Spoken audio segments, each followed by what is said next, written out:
Before we begin, let me ask you a few questions. Have you ever had to leave a toxic place, even if it meant cutting ties with family? Have you ever felt like you weren't living up to your own potential? And lastly, have you ever felt like you only hurt those around you? These are the questions that Adora, the central protagonist of She-Ra and the Princesses of Power, must confront.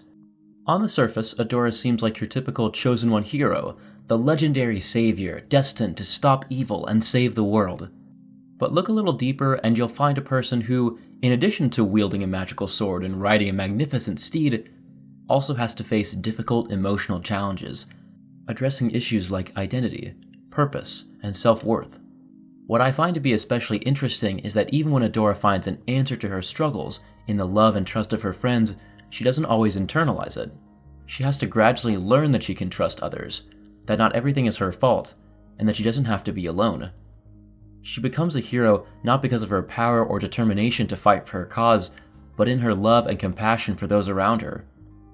So join me, friends, as we go through Adora's journey to become her own person, beyond simply being a hero. Let's discover why Adora is the perfect protagonist. That's what you get when you let your heart win. Whoa, that's what you get when you let your heart win. Whoa, drowned out all my sense with the sound of its beating. That's what you get when you let your heart win. Whoa.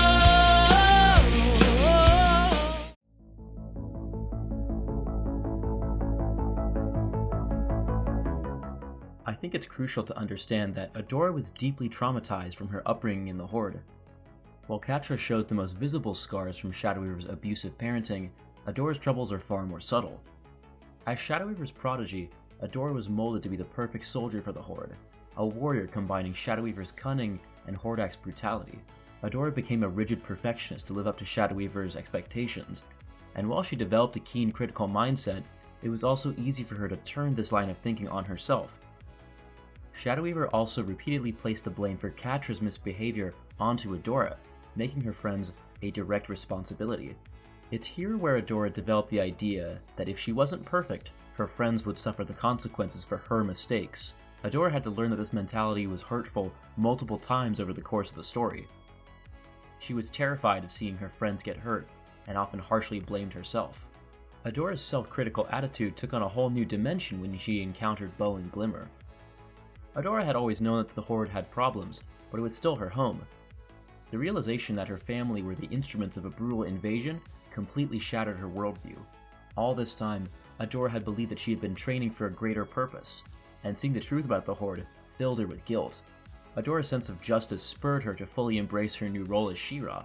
She confronted the shame of being a member of the Horde by distancing herself as much as possible. It's why she experiences so much anger when she can't live up to the wild expectations of the legends. It's because not only is she failing her duty as the fabled protector, but she's also allowing the Horde to advance. I think it's both endearing and a little depressing that Adora tries to correct the entire Horde conquest. She never actually fought a single battle for the Horde, and yet she felt the need to right the wrongs of her past mentality. It's kind of a far stretch from, "Oh geez, the Horde is actually bad," to, "I will single-handedly end the war."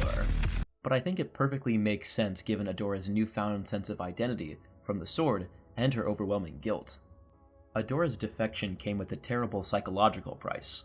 While she was glad to know the truth, it hurt her to realize that she had been manipulated her entire life. It hurt even more when Catra stated it so obviously, making Adora feel blind for not seeing how awful the Horde had been to her. She faced judgment from those in the rebellion for being an ex-Horde soldier, but that was nothing compared to the pain of leaving her home. As Adora took on the mantle of She-Ra and abandoned her Horde ties, she faced a crisis of identity. While Bow and Glimmer welcomed her with open arms, Adora still felt viscerally uncomfortable adapting to life in the rebellion. She faced extreme culture shock while living in Brightmoon, which made her feel even more alien. Adora also had to constantly defend herself as both Catra and Shadow Weaver tried to bring her back to the Fright Zone. Both of these two viciously preyed on Adora's new insecurities as they tried to manipulate her to return to the Horde. Catra forced Adora to confront the guilt of her lost friendships. while Shadow Weaver exploited Adora's imposter syndrome. But despite their efforts, Adora persevered and accepted that while it hurt, she had to leave that world behind her, for herself and for the greater good. But Adora also never tried to forget her past. She always wore her old Horde uniform as a reminder of her upbringing. At least I hope.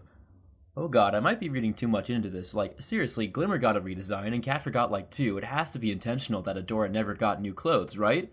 Right? Anyways, I think it's a telling sign that while Adora had to face the trauma of her past, it never fully left her, because it's a part of her. Adora broke free from the Horde and rejected Shadow Weaver, with the resolve strengthened to ensure that the Horde could not touch her and her new friends. She recognized that she was in a much better environment, one that respected her and helped her adapt. As the show progressed, we see how the effect of her upbringing shaped her determination to be a better protector, her battle prowess, and her tendency to shoulder blame.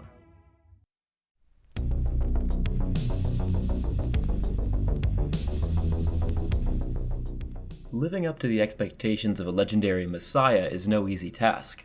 I'm not the Messiah. Will you please listen? I am not the Messiah. Do you understand? Honestly!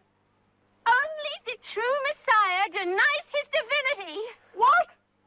Well, what sort of chance does that give me? All right, I am the Messiah. He is the Messiah. As Adora learned more about the damage the Horde had done to Etheria, from the personal loss to the ravaged landscape, she doubled down in her dedication to win back territory and unite the princesses. And while she was very successful in her efforts, as the princesses united and the rebellion swelled in strength, Adora took every loss or mishap as a personal failing. Let's take the events of Season 1 for example. Starting at the Princess Prom, Adora felt incredible guilt for letting herself get distracted by Catra, which led to Bow and Glimmer getting kidnapped and the sword getting taken. After the rescue mission in the Fright Zone, Adora blamed herself for Entrapta's death, which only happened because Bow and Glimmer were in the Fright Zone, which happened because she lost focus at the Princess Prom.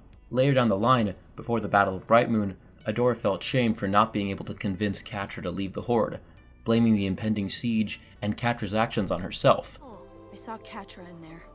I thought I could get through to her, but all I did was push her farther to the side of evil. Light Hope said that I'd endanger my friends by coming back, and she was right. Everything that's happening now is my fault. In all of these cases, Adora's mentality interpreted these incidents as direct results of her negligence and imperfections, whereas an outsider could see that they were the result of a myriad of other factors. What I find to be even more interesting is that, almost because of this mindset, those around Adora found it easier to blame her for their shortcomings. Both Catra and Glimmer, in their worst moments, deflected their anger and insecurity onto Adora. I'm not trying to victim blame here. It's just an interesting detail that one of Adora's worst self-destructive behaviors can attract the bad decisions of those around her. And turning to the 3D map, we see an unmistakable cone of ignorance. And of course, this is further magnified by Adora's role as She-Ra. If the legendary warrior and magical messiah can't fix everything, Then what good is she? because Adora had invested so much of her personal identity and worth into the actions and capability of She-Ra, she took every military loss as a personal failure. She felt as though she was letting everyone around her, and herself, down. The most direct confrontation Adora had with this aspect of herself came in the Season 3 finale. As Catra thrust reality into the primordial chaos of the portal, she reveled in her anger by putting all the blame on Adora. This worked for a while, as Adora floundered in her self-pity, until Catra went too far. Adora realized that while she had tried to help Catra as best she could, ultimately, it was all Catra's decisions that had caused the destruction. She wasn't responsible for the actions of other people, and while she made the choice to fix the aftermath, she shouldn't have to blame herself.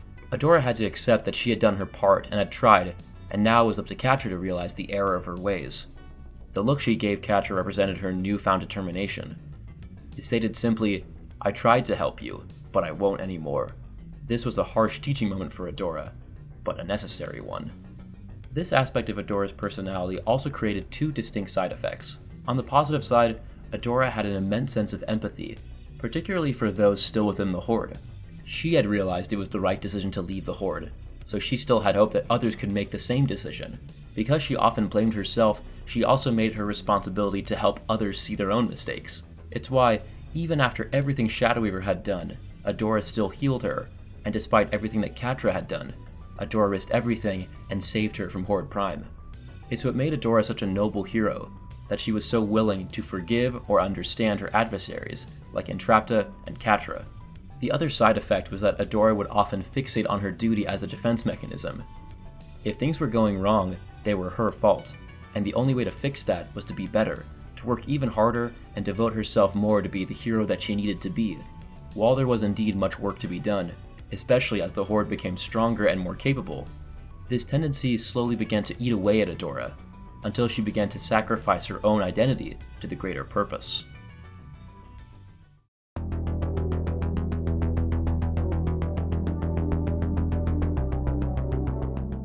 Adora found it easier to conform to a path laid down by others. She had grown up with a rigid respect for authority, so even when she defected from the Horde, she applied that same mindset to her new identity as She-Ra. Madame Raz points out how desperately Adora wanted to have a predefined purpose. Dearie, you ran into the woods and asked the first old lady you could find what you should do. Can you imagine you're just out living your life, minding your own business, when all of a sudden a very emotionally confused lesbian busts down your door and begs you for life advice? Must be a Tuesday for Raz. Adora never really had the chance to form her own identity after she defected. In a way, her mindset didn't change, only her position. It's a great little detail about her character that she applied all the same rigid, obedient thought processes, even when she flipped sides in the war. There's a comfort to having someone else define your purpose. It means you don't have to answer uncomfortable questions about yourself. It's very safe. But this never comes without a price. Adora had constantly been pigeonholed into following the orders of others, and these orders often tried to isolate her from her friends, to make her more efficient and more loyal to the cause. The powers above Adora preyed on her perfectionist instinct to make her more involved in fulfilling her duty, often with explicit intent to make her as isolated as possible. The best example of this is Lighthope in Season 4. She manipulated Adora to serve a sinister goal, to balance the planet, to reactivate the heart of Etheria, and decimate the lost enemies of the first ones. Lighthope, just like Hordak and Shadow Weaver, used Adora to further her own goals. She used the lure of a greater destiny to try to push Adora away from those who could give her a life with a more fulfilling meaning. This is a horrifying detail I didn't notice until 5x5 Takes pointed out in her video about Adora, that Lighthope projected painful memories of Adora and Catra to push Adora away, to let go, and cut her ties with her childhood friend. And Adora that kept an open connection with the Horde might not fight with absolute loyalty. I need to be a better She-Ra than Mara. I need to know how to control my power so I don't hurt people like she did. Adora felt compelled to overperform in her duties as She-Ra because of Lighthope's lie about Mara. The illusion of Mara as a destructive renegade acted as bait for Adora's worst tendencies. Lighthope created a harsh dissonance between the legends of the messianic warrior that Adora had heard about, and the lies of Mara's defection. This contradiction perfectly preyed on Adora's perfectionist mentality. Because Mara had failed, and because the expectations were so high, Adora became terrified of repeating Mara's mistakes. She sought constant guidance from Lighthope as a way to ensure that she could be a better She-Ra than her predecessor. Adora dreaded the idea of being the second failure to tarnish She-Ra's legacy, a fear that persisted no matter how often she beat back the Horde's attacks. With these factors in play, Adora had been pulled into Lighthope's control. The need to follow a purpose set forth by others had trapped Adora into a situation where that purpose had consumed her, where her agency had been completely taken away from her. She had been swindled, just like with the Horde, into becoming a tool for conquest and destruction. She had been turned into a loyal soldier, obedient and powerful, but locked into directly following orders. Adora had uncovered the truth about Mara, that she too had been manipulated into becoming a weapon. But it didn't matter, as Lighthope activated the heart and forced Adora to comply. As Adora's body moved on its own, puppeted by the programming, Lighthope put it bluntly, This is our destiny. but Adora did have a choice, and she refused to be a weapon. She refused to be shackled into destruction for the sake of destiny, to have her worst traits exploited for someone else's gain. Adora fought as She-Ra not because she believed it was her true purpose, but because she wanted to help people and protect those who could not defend themselves. She left the Horde for the same reason, because she knew it was the right thing to do. Disgusted with how her mantle of hero and all the hard work she had done had all been for a lie, Adora rejected this version of She-Ra and defied her destiny. Adora's defiance came at a great cost. The destruction of the sword stopped Light Hope's plans, but also took away the one thing that had defined Adora after she defected from the Horde. Without the sword, she was just Adora. She was so intertwined with the sword and She-Ra that she never had the chance to become her own person. All of her new friends and connections had been forged with her time as She-Ra, so when she broke the sword, Adora felt as if she had destroyed a part of herself. When faced with such a harrowing crisis of identity, Adora believed that she could only reclaim her worth if she sacrificed herself to ensure the rebellion's success.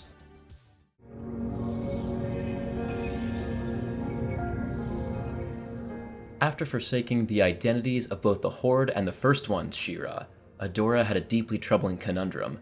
After living two opposed lives, what was her purpose now?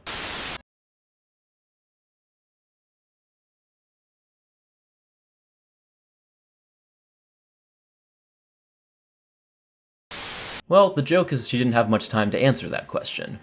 As Horde Prime began his assault on the planet, Adora buckled down to lead the resistance against the new enemy. But without her sword or transformation, Adora threw herself at danger with an unprecedented recklessness. This is a habit she had throughout the show's entire run, as can be seen in these episodes. Whenever Adora was without the sword, her fear of being worthless convinced her that the only way to make up for it was to sacrifice herself. Adora always put her mission first, often at the cost of her own safety. Adora firmly believed from her own insecurities and the taunting of the villains that she was better off alone. Many of the evils that Adora had to overcome threatened that she would single-handedly lead her friends to destruction. Her harsh expectations and newfound position as leader and symbol of the rebellion made her anxious that if she failed, everyone would suffer the consequences. Overcome with the dread of losing everything that gave her life meaning, Adora reasoned that in order to protect her friends, she had to separate herself from them. She valued her role as the warrior She-Ra more than her own life. And let's delve into this a little further. We often see stories of those who sacrifice themselves as great heroes.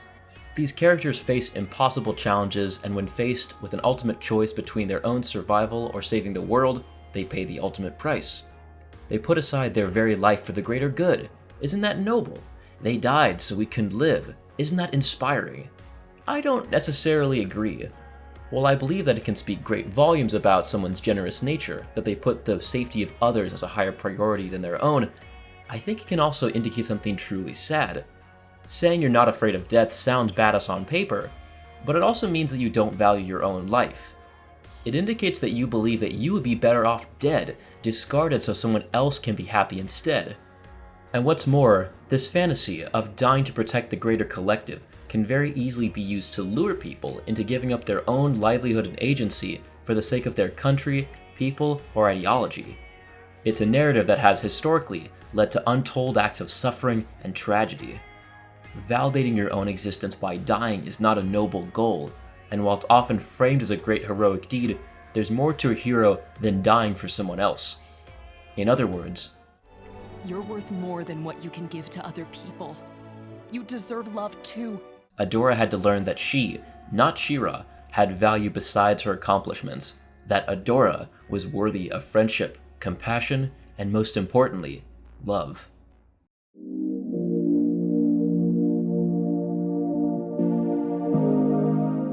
It was through her love for her friends that Adora was able to summon her new form, not one linked to an ancient weapon, but from her determination and compassion for those around her.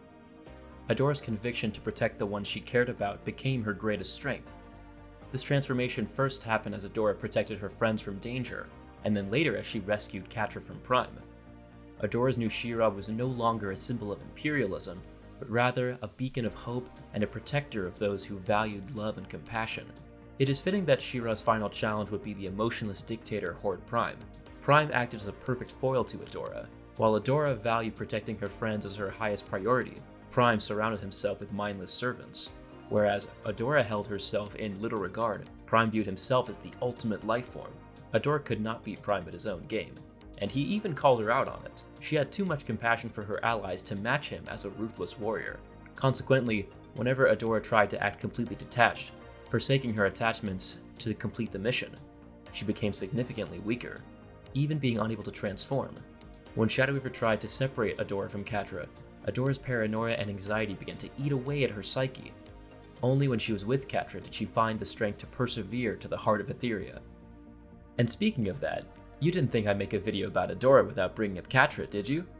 Catra was incredibly important to Adora's story. As early as when they were kids, Shadow Weaver constantly tried to push Catra away from Adora because she distracted her. But even in the abusive environment of the Horde, Adora and Catra found strength in each other. Even while the two clashed during the war, they were bound to the same fate, manipulated into servitude by powers above. Hordak, Shadow Weaver, and Lighthope had constantly tried to isolate the two from each other to make them more obedient, efficient tools for their own goals. In the process, both Catra and Adora had repressed their own desires, which only made them both increasingly self-destructive. But after the cataclysm at the end of Season 4, the two began to reach out and help each other. Adora's love and compassion for Catra saved her from a life of servitude to Prime. Catra's love for Adora, in turn, helped her recognize that she was being led into the same self-sacrificial mentality. This is reflected perfectly in one piercing question. What do you want, Adora? Catra perfectly nailed the underlying problem, that Adora didn't know what she wanted, and rather than answering that for herself, she defaulted to the mission and sacrificed her own desires. In her mind, what she wanted didn't matter, but that couldn't be farther from the truth. And here's the last harsh reality that Adora had to learn. If she was fighting only for the purpose of completing the mission and isolating herself from her friends, she was no different from a Horde soldier or a First One's weapon. While the intentions were radically different, functionally, she was still acting without considering what she wanted. To fight for nothing else but to defeat your enemy is the life of an empty husk, but Catra's love saved Adora. When Catra confessed her feelings, she helped Adora realize what she really wanted, what she had always wanted. Adora had seen herself as a guardian of compassion and justice, but had never seen herself worthy of it. She had always pushed down her desires, but in her darkest hour, she embraced her true feelings, and in her shared love with Catra, found the strength to fight for herself and what she wanted. Adora broke her fears, guarded by her love for Catra and the love for herself. Because she was more than a warrior, more than a princess, more than a savior. She was Adora.